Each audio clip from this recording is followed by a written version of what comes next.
Oh yeah. Can you hear me, guys? Oh yeah. Yeah, me too. Very good, very nice. Very good, man. Hey, Oh, right. that was good listening to We, that. Yes. my God, that was good. Okay, guys, that was yeah. Uh, Oh, Go ahead.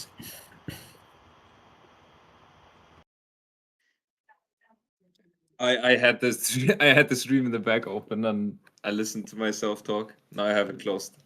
I like muted. All right. okay, guys. So it seems there's a little bit of delay with the live stream, but we're I good. think We're good to 2 go. So Yeah. that was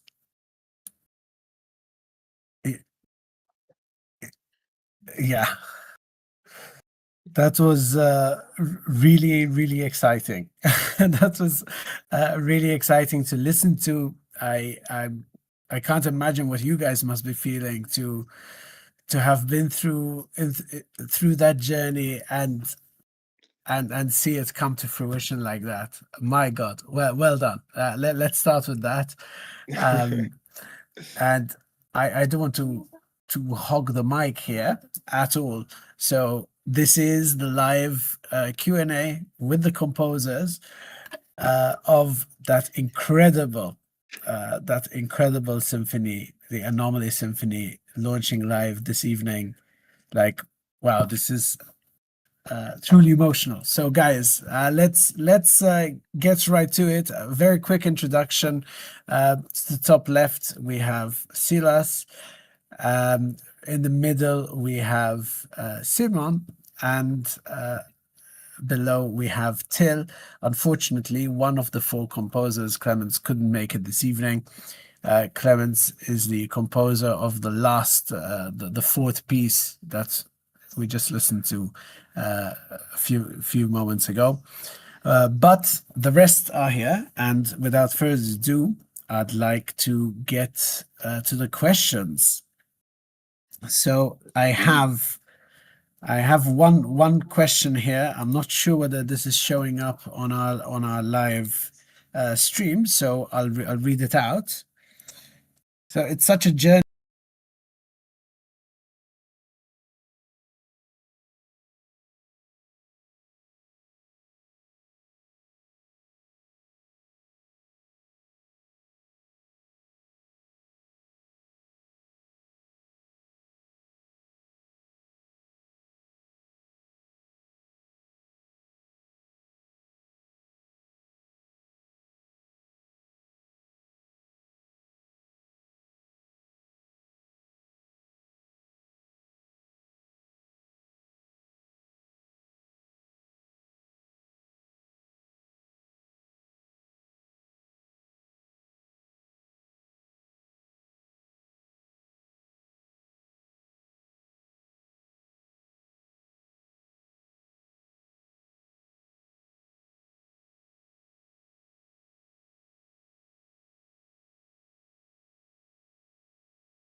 Technically an answer to that, but what is kind of like maybe a funny story is we all composed our movements, and then it took some time until we heard it the first time being played by the orchestra. And then we listened to it, and then we were like, oh wait, all of our compositions start almost similar, which was I think quite funny because it was so long that we haven't listened to them anymore. But yeah. Yeah. Maybe we could also say that we, yeah, of course, had some things in our head which were like the pieces that are already there from composers from the 19th century who made symphonies, and we maybe thought, okay, we have these themes, like maybe Dvorak or Bruckner. We have a first movement and we have a fourth movement. They have the same main theme. We have the second movement, which is like really just like not so energetic, but like energetic in a completely different way. Like it's really slow, and then we have the third movement, which is like really hectical and really like the rhythmical and highest point of the composition. And yeah, I think that works like really well. And Clemens also wrote like this awesome finale which summarizes all the themes and all the symphony and brings it to a nice like Mahlerian end, I would say, in a musicology term, like a romantic ending. And yes. Yeah, I think also that the story helped a lot. We sat down with Jonas and talked about the short film and where we were going. And so when it comes to like a coherent kind of flow of everything, I think it's also largely due to the story that we could kind of hold on to that a little bit, and it made some good progression, I think, throughout the thing. Yeah. I think you're still muted, Clive, by the way. Thank you for that. Okay, No so worries, no worries. the next question comes from Ates. Okay, which track was the hardest to create and why? That's a really, really hard question to answer because, like, first of all, we composed all these themes together, and then, I think each track has like it's really hard, scenes, and like I think for recording Simon's track was the hardest because of this rhythm. It was really hard for the players to play it because like Simon notated it in a way that they fixed it later a bit. But yeah, it was really hard to like it sounds really easy on the headphones, but like it was really hard to get that really tight and have the accents on the right place. So you have really these that was really hard for the orchestra to come together there. I think in other in other in the other movements it was also there also like really hard places. Like in my movement there was this atonal really modern music kind of sequence where like there's a melody going through all the orchestra, and this was really hard for like them to do it on time. It is like and it goes from left to right through the orchestra. Yes. Also Silas movement where this whispering, it was really fun like to maybe I can talk about this. I don't know if I'm allowed, but I will just do it anyway. We can cut that out later. I live stream cutting out. I see. So we have mixed it in Dolby Atmos as well, and like this choir part in the beginning of Silas movement is so awesome when like these voices are coming from everywhere, like above you, like on the right, on the left, and they're moving in the room. And you can't experience that on stereo, but you will see when you come to the cinema in The like cinema. 1 or 2 years. Yes. I guess what is technically a little bit off topic about the question, but we recorded the choir whispering while the orchestra was playing, but also we recorded after that like all the instrumentalists and the choir go down to all the microphones, also the instrument microphones, and we just recorded the whispering again with like all the microphones. Yeah, that was awesome. I think that's the reason why it sounds so big and so like I feel like it's at the same time like big but also kind of close to you, where it kind of haunts you in a way. I like that about it, even though it's a bit, it makes you a bit uncomfortable from time to time, but I think it's just the right amount, and it's very present, I would say. If in it this makes you episode. uncomfortable while listening to it, I'm happy. That was the purpose of it. Awesome. Okay, guys. Next question is: how did you guys get the equipment to record all of that?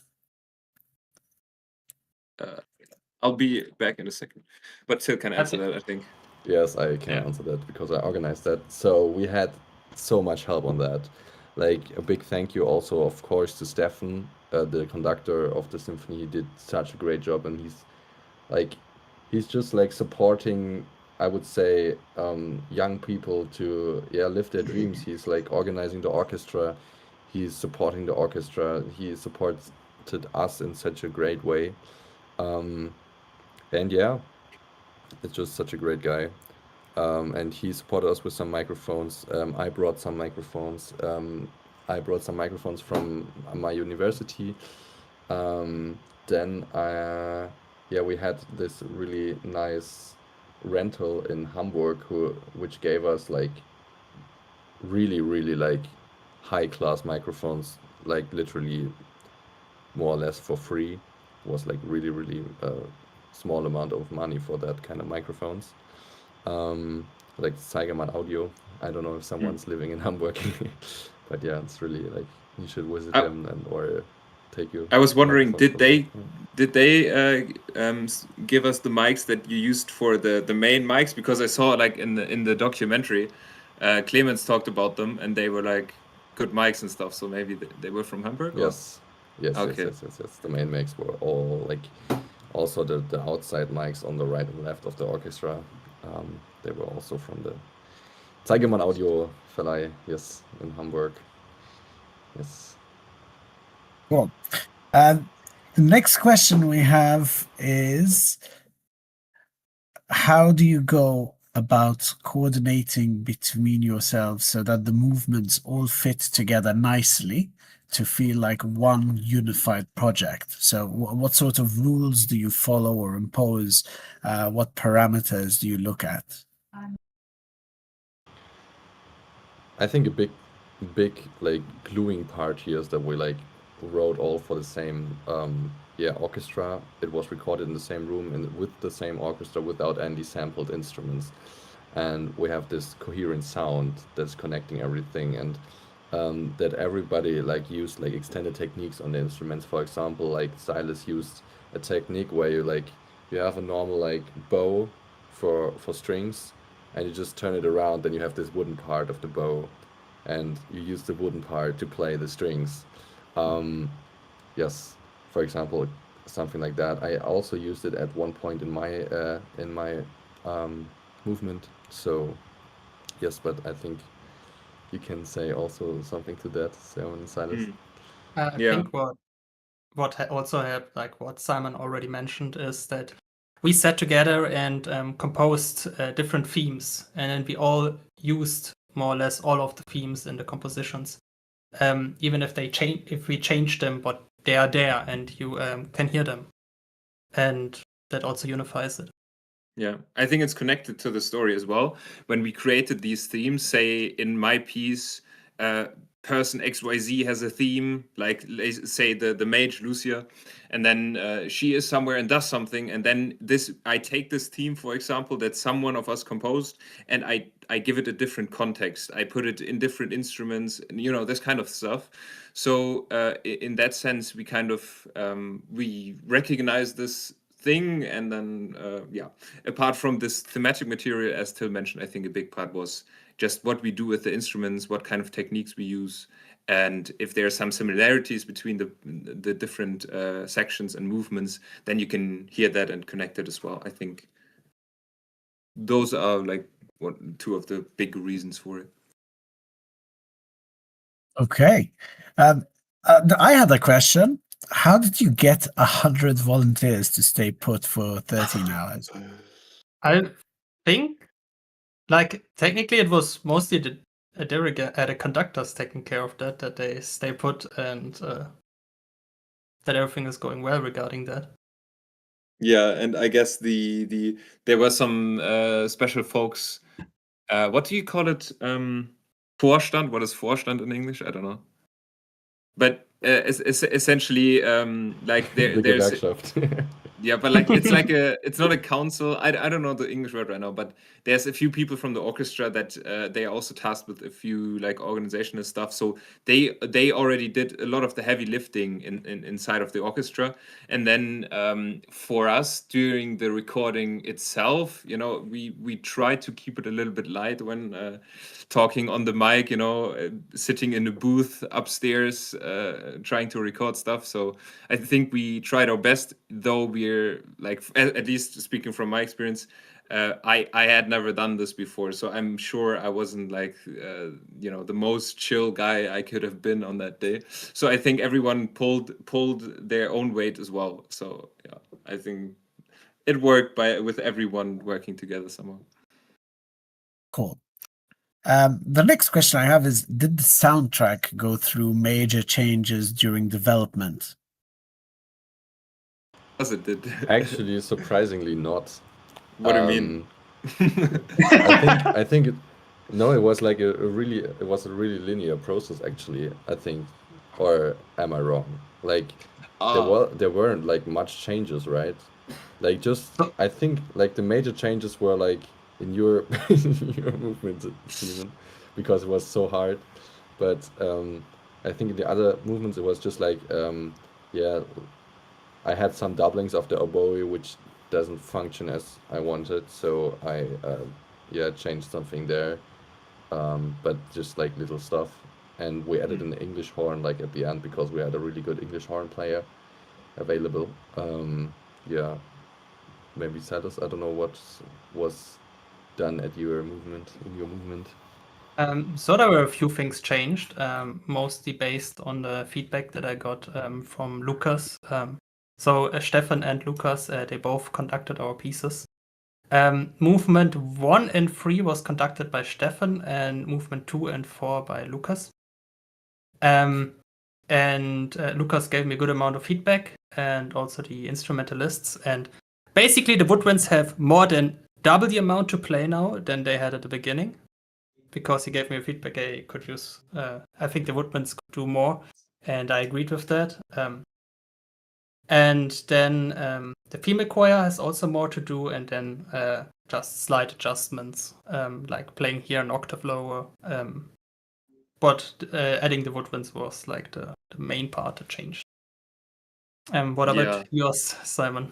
Yeah, well, for me, as mentioned, so essentially, whenever we were done with the recording, I got like a letter from everyone from the orchestra, like any of us composers, and in the letter it said, essentially, we love you even though it's fucking hard, the piece. So I think that sums up what my piece was about, and that was one of the reasons that I changed some stuff, even though I would say the content of the piece itself didn't really change much. What really changed was how it was kind of written down to be able to read it better and understand it a little bit better. And then, yeah, there was some things with the woodwinds and stuff. So I definitely did some reworks, but I'm all for that. I actually love that the most. I think about the project, being able to go there, talk to the musicians. They give you feedback for the composition, and you can actually go ahead and change things. I think that's one of the biggest things I like about it, because yeah, essentially when you play a piece from an old composer, they you can't change anything about it really.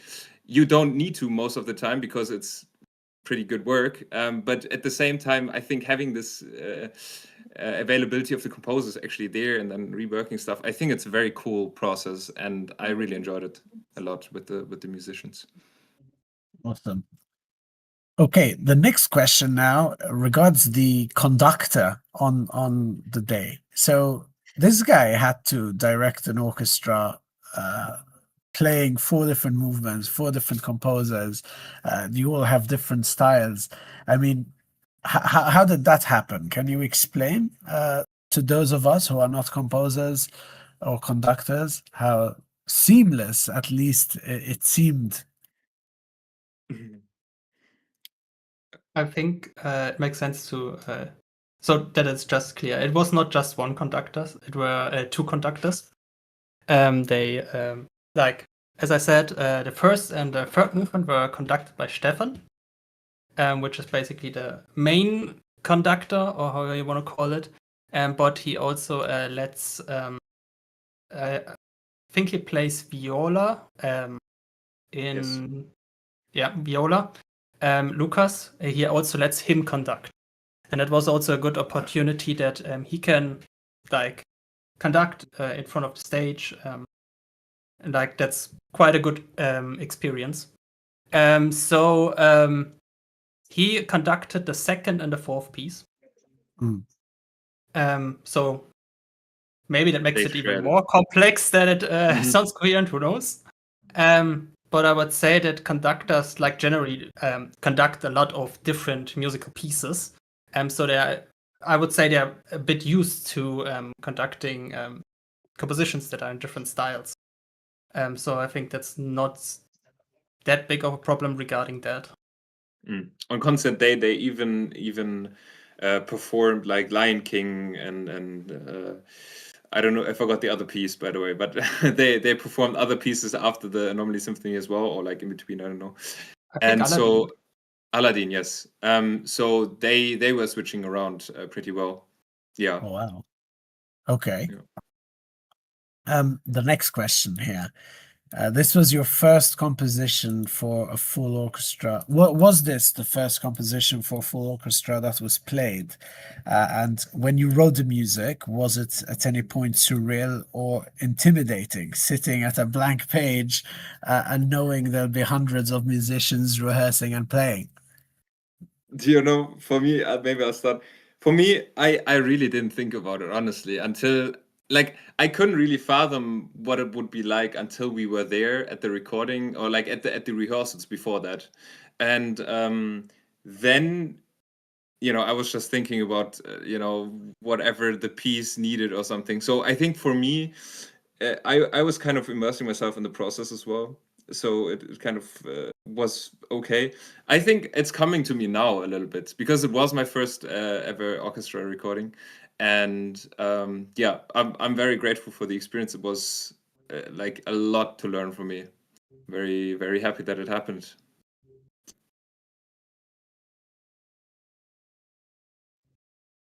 So for me,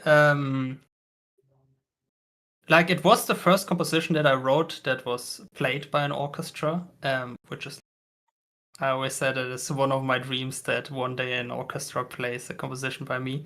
So I'm quite happy about that. It wasn't really intimidating for me. I didn't really think about that while composing. My mind was just, okay, I'm gonna compose music. I just need to make sure that I don't add choir parts that are like for 8 different sections or just something that an orchestra can play.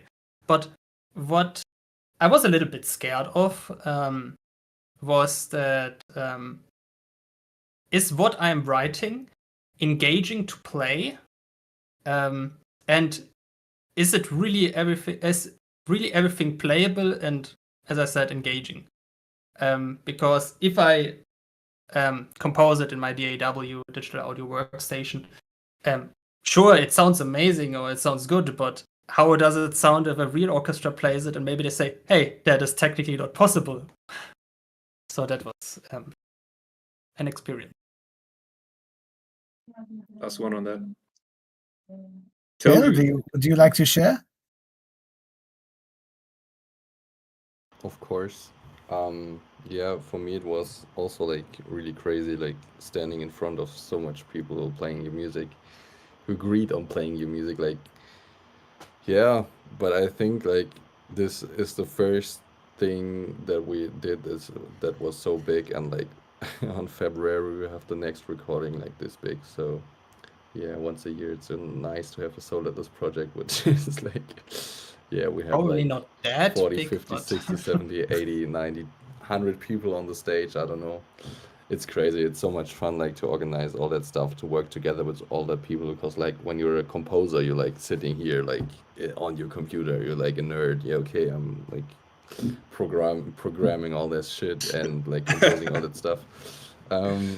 So yeah, but it's really fun and it's so nice. Like you go there, you talk to everybody. They hate you for what you wrote because it's so hard to play, or like then on other in other sections they are like, oh nice this melody, and you're like, oh wow, a compliment. And yeah, it's like it's not so often that like musicians say something positive about your music when they play it, because like they have to they have to learn the music, and I think we all know practicing isn't fun. So yes, it was awesome. Oh, okay, well, that till your answer kind of leads us into the last question for this session, and that is: should we expect more music in the style, or are you exploring new directions? Yes, we will. Of course, of course, of course, of course, we will do more music. But yeah, we're all like learning from the stuff. We learned so much from this recording. I don't know. It was my first like Dolby Atmos recording, and of course, when you're doing this for the first time, there are some things you can do better next time. And yeah, I think yeah, I particularly I've learned so much from this recording, and yeah, all this like all this yeah things we learned will like they will yeah, you can say I don't know, like it's like fließen in Germany, like flu is like the past. Could you help me out quickly maybe? They well, the experiences, they help us going forward. I don't know the Flow exact. into each other. Hey, They flow. perfect. Like Jonas has my back.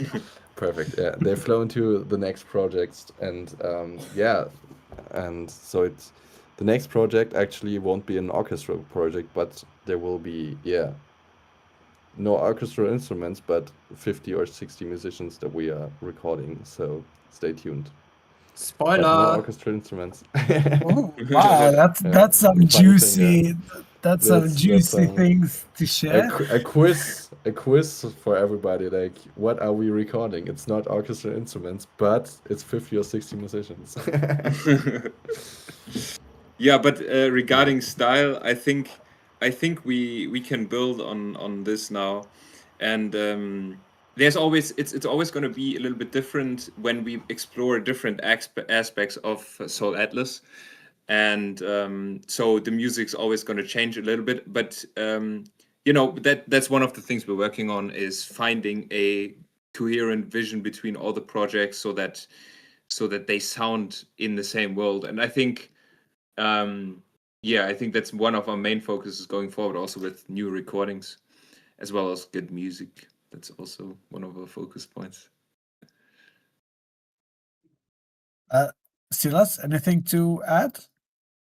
I'm not sure if I have something to add regarding that. I just I assume that the style is gonna be a little bit similar, like orchestral, choir. I think that generally like fits in the mood of Soul Atlas. But of course we're gonna try out other things. And like hopefully find new soundscapes, and just at the end have something that sounds engaging to the listener, and of course we have fun composing. um so yeah. That's good. Okay, guys, listen, I think this has been an amazing, There's an another amazing question thing. at the bottom. I'm sorry to Oh, interrupt you. we have one more. uh, Oh, I see. yeah, we have one Yeah, more.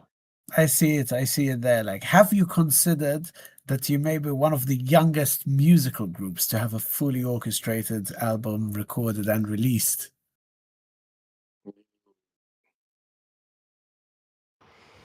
I don't know if we're one of the youngest, but we are still really young. It's a great honor. And yeah, it's crazy. We're just lucky because like Simon had that contact and he just asked. I think you have to, yeah, get the spirit to ask. And if you ask, there are so much people who won't say no and say yes and will support you. And yeah, we had luck. We had great luck with the orchestra. And yeah, Yeah, that's and it, I I mean think. they worked. It's been like over 2 years that we worked together, so they really have pulled through, and yeah, it's been an amazing project. I think it is definitely worthwhile to ask people, and try and work with them. And if we have a cool vision at So Atlas, I think, and so if people that you talk to see that, then they'll be excited to join and help out and pull through like this, like the HKO did, for example. Yeah. Yeah, but also the youth choir, which also Of pulled course. through, Of course. which we shouldn't forget. Yes. So, to be honest, I haven't, regarding the question, I haven't really thought about it until you asked it. So it's kind of funny to read it, or interesting. Yeah, I assume there are probably other people who are younger, but we're probably relatively young regarding that. So, yeah, that's interesting. How old are you guys? I'm 23. 21 when the project started. That's a lie. That's a lie. So He Simon is is 40. 12. Simon is 12. Silas is 13, and I'm 14. Yeah. All right, bro. No, I think Simon is 22. Silas is 24. Just said 23. No, I'm I just 25 said now. 23. 25, okay. And I'm 26. Yes. Wow. But when did we start? 21, 23, 24 or something. That's when we started. I think I Yeah, was 20. 23 or 22 when we started. Jesus, guys, that's insane. Considering what you've pulled off, I mean, that's fantastic. Well, gentlemen, thank you so much for your time. Thank you so much for putting that Anomaly composition out into the world where we can hear it. Thank you so much for being on this call, and sharing your thoughts and taking the time to answer these questions. I think it's been truly amazing. We made history. Yeah. You guys absolutely made history in terms of the Soul Atlas community. This is our first ever live stream, so pretty excited about that.